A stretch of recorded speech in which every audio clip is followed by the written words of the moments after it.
Why is it that you can pray and you still don't feel like you know God?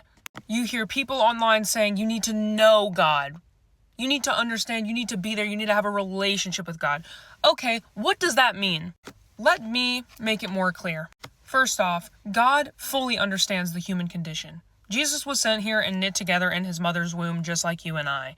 God is not asking you to have faith without base. We were never asked to have faith without evidence. The Lord knows the human condition. He was a human. And this is what I like to give the analogy of. Imagine there's a guy down the street named Jim, and your friend comes up to you and goes, "Dude, Jim loves you." You're like, "Who is Jim?"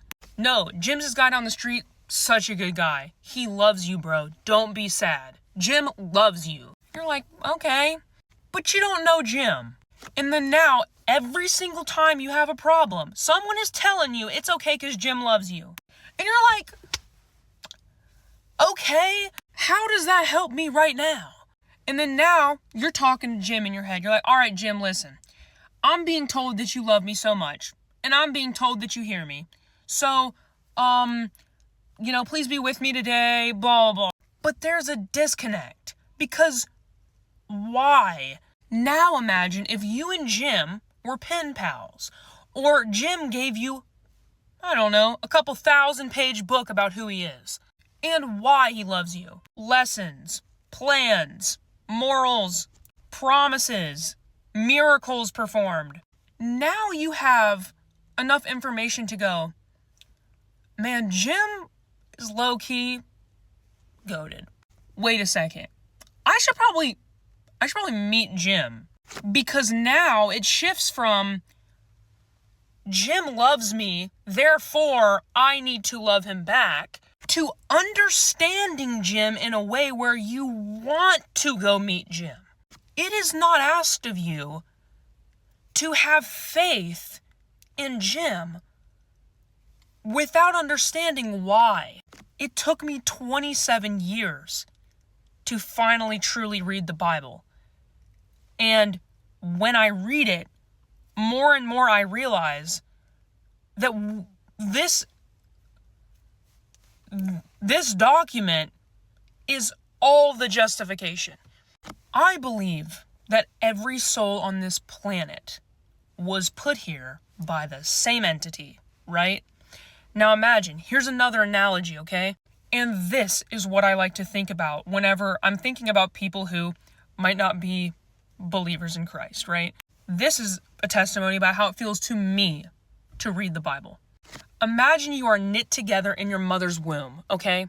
And while you're in the womb, your mom is talking to you. You come out of the womb, and before you can even open your eyes, you are clinging towards your mother. You know her voice. You know that is the person who created you, right? You go through childhood, and let's say you're 5 years old and your mother passes away. You are now left to the world, and you have to figure everything out. And you don't have the instinctive comfort of your mom anymore, of the person who created you. You don't have the advice. You don't have the peace of mind. You don't know what she would think. You want to ask advice about a relationship. You want to ask advice about a job, and the voice is not there. Imagine how you would feel if you found a teddy bear in your room and you pressed it, and it was your mother's voice telling you every single thing you needed to know about life, telling you to root all your actions in love. Don't worry. I've seen it all. Do not worry. It's okay. You might feel alone, but you are not alone. I am always there with you. Imagine the nourishment that would give your soul. Imagine the nourishment that would give you. Reading the Bible is not about your responsibility. God gave you free will. The reason you are supposed to turn, number one, for your well-being, and number two, you probably heard so many people say it. Whenever you read these things, you want to. The reason I am like, turning, is because of the way it makes me feel. How is a document that's thousands of years old, reaching hearts like that. To me, it's like the girl going and finding the plushie, and you press it and you know it's your mom's voice. No one has to tell you. No one has to guide you. You hear that voice and you want to just hold it because you finally feel safe. You feel like I can rest. I can close my eyes and know I'm not alone. They've seen it. They've been through life. They're here with me still. And they left this for me. So when people say, you're so loved, it's not a gimmick. It's not meant to make you buy in. It's a father. Imagine the best parent. Dream of the best parent you can.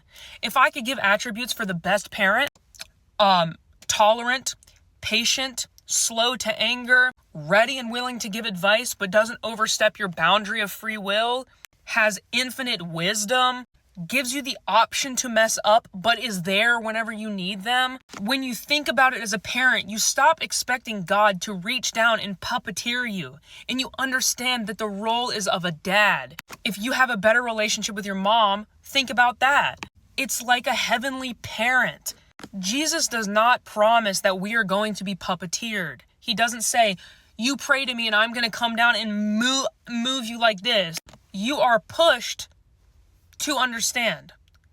The Bible has every life situation you could possibly imagine, and then also ones that you could never imagine to guide you. So when people say, know God, know Him, I truly believe the way to doing that is reading the Bible. Not because you need to learn up on your words, not because you need to be dedicating 2 hours to reading so that you'll become smarter for God. It's because God gave you all the information so that you can calm down. He gave you all the advice He needed to give you. He had people writing down what He was doing, giving you the information so that you're not misguided, so you're not left here without any advice.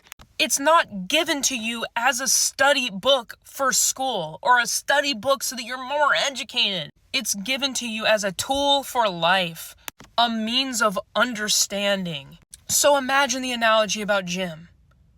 You talk to Jim, you think about Jim, and it might make you feel better. You wake up and you go, you know what? Someone out there loves me. But you don't know him. And if he left you a book about him, wouldn't you go, oh, thank goodness. Thank goodness there's a book. Now I can finally know this guy. Reading the Bible feels like pressing that button in that stuffed animal and hearing the voice and being provided the comfort that you didn't know you needed. I truly believe that there is a soul tie to your mind and to the Bible. When I read the Bible, it doesn't matter if I'm frustrated, confused, fearful. It feels like it is feeding my soul, and I'm understood, and it's okay.